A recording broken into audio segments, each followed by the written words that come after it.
Nat has a big cat. The cat has a big hat. The big cat is on the mat. It is a big mat. Nat likes the cat.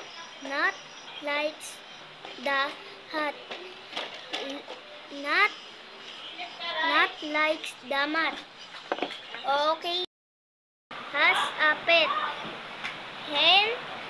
Pet is a hen. It is a big red hen. The hen is in a pen.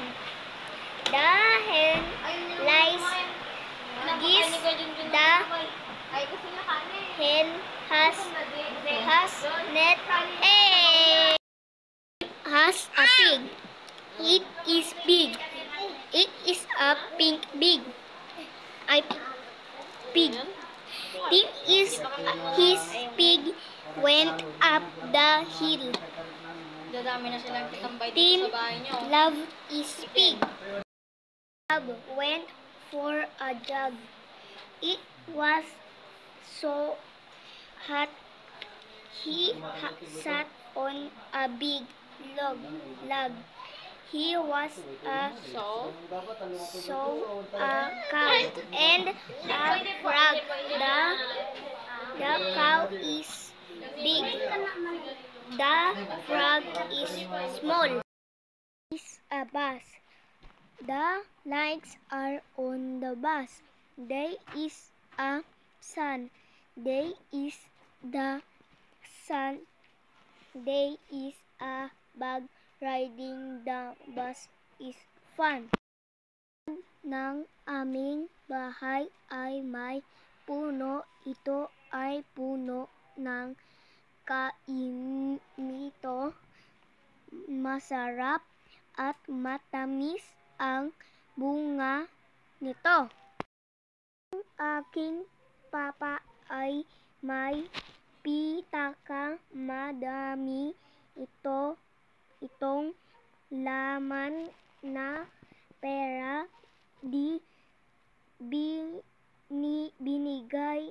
Binigay niya ang pera kay mama. Kaaganda ng sampagitan. Ito ang aking paboritong bulaklak. Ito rin ang pambansang bulaklak na Pilipinas. Jardin ni Mila ay maganda. Maraming bulaklak na mahalimuyak, malulusog at makukulay ang mga ito. Sa aming bakuran ay may puno. Ito ay puno ng mangga. Matamis ang hinog na mangga.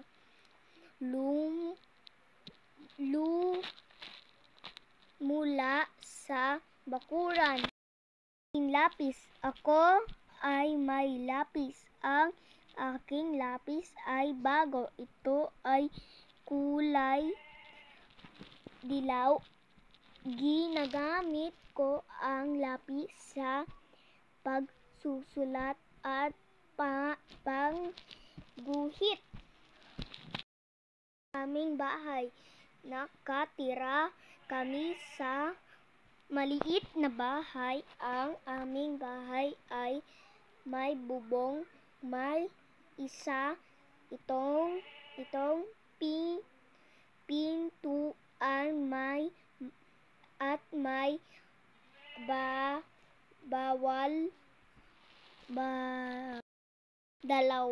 dalawang bintana. Matibay ang aming bahay. Aking ina. Si Nanay Ana ang aking ina. Masipag siyang magluto. Mahilig din siya magtanim ng halaman. Mahal na Mahal ko siya. Saging. Saging ang paboritong kong prutas. Ito ay kulay dilaw. Ito ay matamis. Masustansyang ang saging. Ang saging masarap ito kainin. Yumi. Si Yumi ay aking ikapatid. Siya ay mapagmahal, masipag, siya maglaro. Mahal ko si Yumi. Palaging kaming masaya. Mga bata. Ang mga bata ay nasa sapa. Sumakay sila sa bangka. Dala nila ang